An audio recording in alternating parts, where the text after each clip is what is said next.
Hello everyone, welcome to our YouTube channel golden arc academy. जैसा कि आप मुझे जानते हैं, मैं निशांत कुमार आप लोगों के लिए मैथमेटिक्स के अच्छे ट्रिक्स लेके आता हूं। पिछले सेशन में हमने रेशियो एंड प्रोपोर्शन के कुछ कॉन्सेप्ट को सीखा था। आज इस सेशन में हम उसे आगे बढ़ाएंगे और कुछ नए कॉन्सेप्ट को सीखेंगे। अगर आपने पिछला वीडियो नहीं देखा है तो हमारे डिस्क्रिप्शन में जाइए, वहाँ उसका लिंक दिया है, आप उस वीडियो को ज़रूर देखें ताकि आगे आपको समझने में किसी तरह की कोई दिक्कत ना हो। तो आगे चलते हैं, आज के सेशन को स्टार्ट करते हैं और कुछ नए कॉन्सेप्ट सीखते हैं। तो आइए चलते हैं पहले सवाल की तरफ। सवाल है 63 किलोग्राम मिश्रण में कॉपर और जिंक का अनुपात 4:3 है। यदि इसमें 21 किलोग्राम जिंक और मिला दिया जाए तो नया अनुपात क्या होगा? हमें नया रेशियो निकालना है। तो आगे इस सवाल को करते हैं। दिया गया है हमें 63 kg। इसमें क्या क्या है? जिंक और कॉपर, Cu और Zn। कॉपर है और जिंक है, किस किस अनुपात में? 4 और 3। 4 और 3 के अनुपात में हमारे पास कॉपर और जिंक दिया हुआ है। यानी टोटल अगर हम निकालें तो कितना क्वांटिटी हुआ? 4 + 3 7। यानी 63 kg में अगर 7 से हम भाग दें तो ये कितनी बार में कटेगा? 9। यानी इस मिक्सचर में कॉपर कितना है? 36, 4 × 36। और मिश्रण में जिंक कितना है? 27। यानी 36 kg कॉपर है और 27 kg जिंक को मिला करके ये मिश्रण तैयार किया गया है। आगे के सवाल में दिया है यदि इसमें 21 किलोग्राम जिंक और मिला दिया जाए। यानी हम मिश्रण में 21 kg जिंक ऐड कर रहे हैं, कॉपर ऐड नहीं कर रहे हैं, सिर्फ जिंक ऐड कर रहे हैं। तो हमारे पास अब नया मिश्रण जो होगा उसमें जिंक कितना हो जाएगा? 48 kg। हमारे पास 48 kg जिंक हो जाएगा और कॉपर हमारा कितना है पहले से? 36। यानी अब कॉपर और जिंक का रेशियो 36/48। 12 से कट गया 3 बार और ये 4 बार, यानी 3:4। हमारा जो रेशियो आएगा वो 3:4 आएगा, कॉपर और जिंक का नया रेशियो। इस तरह से इन सवालों को कर सकते हैं। आगे चलते हैं अगले सवाल की तरफ। अगला सवाल है 35 लीटर के एक मिश्रण में जल तथा अम्ल का अनुपात 6:1 है। यदि मिश्रण में 5 लीटर अम्ल मिला दिया जाए तो मिश्रण में जल और अम्ल का नया अनुपात क्या होगा? तो आइए इस सवाल को करते हैं। ये पिछले सवाल की ही तरह है। मिश्रण में दिया गया है वाटर और एसिड, इन दोनों का मिश्रण है जिसमें अनुपात है 6 और 1।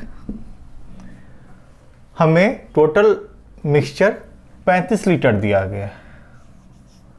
टोटल क्वांटिटी जो हमारी है 35 लीटर है टोटल। इसमें 6:1 में मिलाया गया है, यानी टोटल यहाँ पे कितना हो रहा है? 7।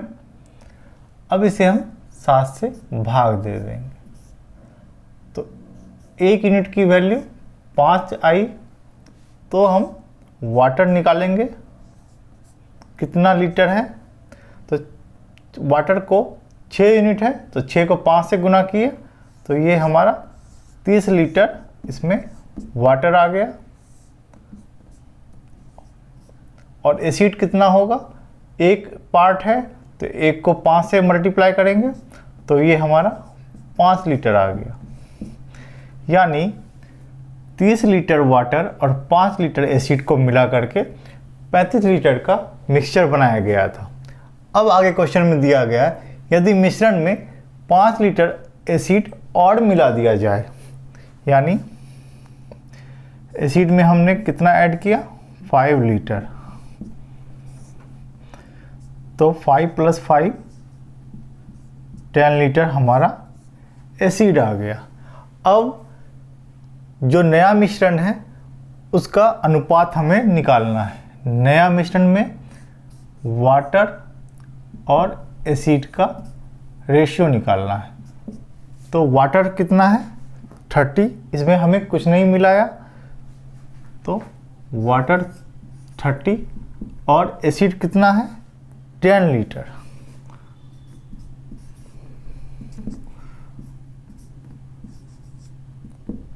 तो हमारे पास 3:1 नए मिश्रण में वाटर और एसिड का रेशियो आ गया 3:1। यही हमारा आंसर हो गया। तो इस तरह से इन सवालों को हम लोग कर सकते हैं। आगे चलते हैं अगले सवाल की तरफ। अगला सवाल है 84 केजी मिश्रण में कॉपर एवं जिंक का अनुपात 4:3 है। इसमें कुछ मात्रा में जिंक और मिलाया जाता है जिससे नया अनुपात 6:5 हो जाता है। तो बताइए कि जिंक की कितनी मात्रा मिलाई गई थी। तो आइए सवाल को करते हैं। सबसे पहले दिया गया है कॉपर और जिंक, इन दोनों को किस अनुपात में मिलाया गया है 4:3 में मिलाया गया है। और दिया गया है कि बाद में इसमें और जिंक मिलाया गया है। कॉपर से कोई छेड़खानी नहीं की गई है, सिर्फ जिंक को ऐड किया गया है। तो अब जो इसका अनुपात आता है वो हो जाता है 6:5। यानी जिंक ऐड करने के बाद पहले 3 पार्ट था जिंक, अब वो 5 पार्ट हो जाता है। पर कॉपर 4 था वो 6 हो जाता है, जबकि कॉपर मिलाया नहीं गया है, ऐड नहीं किया गया है। तो सबसे पहले हम कॉपर को बराबर कर देंगे क्योंकि कॉपर पहले जितना था उतना अभी भी है। तो आइए पहले कॉपर को बराबर करते हैं, बैलेंस करते हैं पहले इसे। तो इसे बैलेंस करने के लिए 6 में हम 2 से गुना करेंगे और 4 में हम 3 से गुना किया। तो अब ये कॉपर 12 हो गया और यहाँ पे दूसरे केस में कॉपर 12 हो गया, यानी दोनों बैलेंस हो गया। अगर कॉपर में 3 से गुना किए तो हम जिंक में भी 3 से गुना करेंगे। यहाँ पे 2 से गुना किए कॉपर में तो हम जिंक में भी 2 से गुना करेंगे। अब हमारा नया रेशियो आ गया 12:9 और यहाँ पे 12:10। ये हमारा नया रेशियो आ गया। अब रेशियो बैलेंस हो गया। टोटल हम निकालेंगे इसका सम, तो ये कितना आ रहा है 21 और इसका सम निकालेंगे तो ये कितना पार्ट आ रहा है 12 + 10 22। अब सवाल में दिया गया है 84 केजी मिश्रण था, यानी जो पहले था 21 पार्ट, इसकी क्या वैल्यू थी 84 केजी। यानी ये 21 पार्ट 84 केजी के बराबर था, यानी 21 में कितने से गुना हुआ 4 से। तो हम यहाँ पे 22 पार्ट है जो बढ़ गया है जिंक के ऐड होने के बाद, तो इसमें भी हम 4 से मल्टीप्लाई करेंगे तो हमारा 22 × 4। अब जो क्वांटिटी आई हमारी वो बढ़ के 88 हो गई। पहले 84 थी, अब वो 88 हो गई। तो ये क्वांटिटी कितना ऐड हुआ, तो 84 से 88 होने में 4 kg हमने ऐड किया। क्या ऐड किया, तो सवाल में दिया गया है जिंक हमने ऐड किया, 4 kg जिंक हमने ऐड किया, तो यही हमारा आंसर आ गया। यानी पहले जो रेशियो था 4:3, तो उसमें हमने जिंक ऐड किया। पहले जो रेशियो था 4:3, जो 84 kg था, उसमें हमने 4 kg जिंक ऐड किया, तो नया रेशियो 6:5 आ जाता है। तो इस तरह से इस सवाल को हमने सॉल्व किया। आइए चलते हैं अगले सवाल की तरफ। अगला सवाल है 126 लीटर मिश्रण में पानी और दूध का अनुपात 2:5 है। इसमें कुछ मात्रा में पानी मिलाया जाता है जिससे नया अनुपात 2:3 हो जाता है। तो बताइए कि पानी की कितनी मात्रा मिलाई गई थी। तो आइए सवाल को करते हैं। सवाल में दिया गया है पानी और मिल्क का अनुपात 2:5। अब इसमें कुछ पानी और ऐड कर दिया गया तो नया अनुपात हो जाता है 2:3। इस सवाल में दिया गया है हमने पानी ऐड किया है, मिल्क को हमने कुछ नहीं किया है। तो पानी हमने ऐड किया है, मिल्क को कुछ नहीं किया है, पर यहाँ पहले रेशियो में मिल्क का 5 पार्ट है, तो दूसरे रेशियो में 3 पार्ट है। तो मिल्क तो चेंज नहीं हुआ है, तो हम मिल्क को इक्वल करेंगे। मिल्क को इक्वल करने के लिए इसे हमने 3 से गुना किया और इसे हमने 5 से गुना किया। अब हमारा मिल्क 15 और यहाँ भी 15 आ गया। हमने इसे 3 से गुना किया, तो वाटर को भी 3 से गुना करेंगे, तो यहाँ पे 6। यहाँ पे हमने 5 से गुना किया, तो वाटर को भी 5 से गुना करेंगे, तो यहाँ हमारा 10 आ गया। यानी अब जो नया रेशियो आया वो हमारा 6:15 और 10:15 आया। अब हम इन दोनों को ऐड करते हैं, तो टोटल कितना पार्ट है, 6 + 15 21 पार्ट, और ये 10 + 15 25 पार्ट। अब सवाल में दिया गया है 21 पार्ट की वैल्यू 126 लीटर दी गई है। यानी स्टार्टिंग में 126 लीटर हमारे पास मिक्सचर था, यानी 126 लीटर 21 पार्ट है, यानी एक पार्ट की वैल्यू, यानी 21 में कितने से गुना किया गया है, 6 से, यानी एक पार्ट की वैल्यू हमारे पास 6 आया। तो अब जो नया वैल्यू है 25 पार्ट, यानी 25 को अगर हम 6 से गुना करेंगे तो ये कितना लीटर आएगा, 150 लीटर। यानी पहले 126 था, अब ये बढ़ के 150 हो गया। तो कितना पानी हमने ऐड किया, 24 लीटर वाटर हमने ऐड किया, और हमें निकालना क्या है, पानी की मात्रा जो हमने ऐड किया है। यानी हमारा 24 लीटर पानी हमारा आंसर आ गया। तो इस तरह से इस सवाल को हम आसानी से कर सकते हैं। ये सबसे आसान मेथड है। आइए चलते हैं, कुछ और भी सवाल देखते हैं। सवाल है 30 लीटर सोडे के अम्ल में अम्ल तथा पानी का अनुपात 2:3 है। इसमें कितना पानी मिलाया जाए ताकि अम्ल और पानी का अनुपात 2:5 हो जाए। तो आइए सवाल को करते हैं। ये पिछले सवाल के जैसे ही है। सवाल में दिया गया है एसिड और वाटर का रेशियो 2:3 है। अब इसमें मिक्सचर में और पानी ऐड किया गया, पानी हमने ऐड किया, तो अब जो नया अनुपात बना वो 2:5 बन गया। यानी पहले 2:3 था, हमने वाटर ऐड किया तो ये 5 बन गया। तो हमने एसिड को नहीं छेड़ा है, एसिड जितना पहले था उतना अभी भी है। और हम यहाँ भी देख पा रहे हैं कि रेशियो भी यहाँ भी 2 है तो यहाँ भी 2 है, तो रेशियो भी बैलेंस्ड है।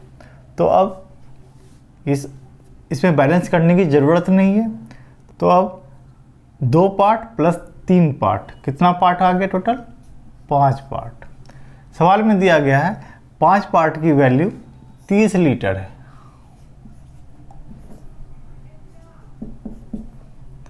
तो ये कितना टाइम्स है? 6 से मल्टीप्लाई है, यानी 5 पार्ट की वैल्यू 30 लीटर है, यानी ये कितना टाइम्स है? 6 से मल्टीप्लाई है। यहाँ पे 2 पार्ट और 5 पार्ट, यानी टोटल 7 पार्ट है। इसकी वैल्यू कितनी होगी? इसे हम 6 से मल्टीप्लाई करेंगे तो ये 42 लीटर, जो यानी नया मिक्सचर कितना है? टोटल 42 लीटर है। तो पहले 30 लीटर था, अब 42 लीटर है, तो कितना बढ़ गया? तो ये 12 लीटर बढ़ गया। क्या बढ़ा है? हमने क्या मिलाया है? पानी। तो हमारा 12 लीटर वाटर आंसर हो गया। तो इस सवाल में हमें बैलेंस करने की ज़रूरत नहीं पड़ी, क्योंकि एसिड पहले से ही बराबर है, 2 पहले भी था, 2 यहाँ भी है। अगला सवाल है 84 केजी मिश्रण में कॉपर और जिंक का अनुपात 5:2 है। इसमें से कुछ मात्रा कॉपर का निकाल लिया जाता है, जिससे नया अनुपात 5:3 हो जाता है। तो बताइए कि कॉपर की कितनी मात्रा मिश्रण से निकाली गई। तो आइए सवालों करते हैं।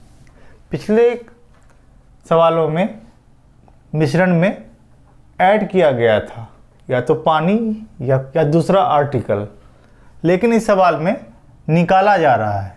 तो आइए सवालों करते हैं। पिछले मेथड से ही करेंगे। हमें दिया गया है कॉपर और जिंक, दोनों को पहले 5:2 में मिलाया गया था। इसमें से कॉपर निकाल लिया गया। निकालने के बाद नया अनुपात जो होता है वो क्या आ रहा है? 5:3 आ रहा है। यानी जिंक को कुछ नहीं किया है, जिंक अनचेंज्ड है, जितना पहले था मिश्रण में उतना अभी भी है, लेकिन इसका अनुपात चेंज हो गया है। तो आइए पहले जिंक को बैलेंस कर लेते हैं। तो जिंक को बैलेंस करने के लिए पहले केस में 3 से गुना करेंगे और दूसरे केस में 2 से। तो यहाँ भी 3 से और यहाँ भी 2 से गुना होगा। 5 × 15, 3 दूना 6, 5 दूना 10, 3 दूना 6। यानी अब हमारा नया रेशियो जो आया, बैलेंस्ड रेशियो, वो आया 15:6 और 10:6। यानी ये टोटल कितना पार्ट आ गया? 15 और 6 21 पार्ट, और यहाँ पे 10 और 6 ये हमारा 16 पार्ट। यानी पहले 21 पार्ट था, अब हमने जो कॉपर निकाला है तो उसके वजह से 21 से अब 16 पार्ट ही रह गया। सवाल में दिया गया है 21 की वैल्यू 84 केजी है। यानी 21 कितना टाइम्स है? 4, यानी एक पार्ट का वैल्यू 4 है, 4 केजी। तो 16 पार्ट का वैल्यू, 16 को हम लोग 4 से गुना करेंगे तो हमारा 64 केजी आया। यानी पहले 84 केजी था, अब वो घट के 64 केजी आ गया। तो कितना केजी माइनस हुआ? 20 केजी हमारा कम हो गया। यानी हमने मिश्रण से कितना कॉपर निकाला? 20 केजी कॉपर निकाल लिया।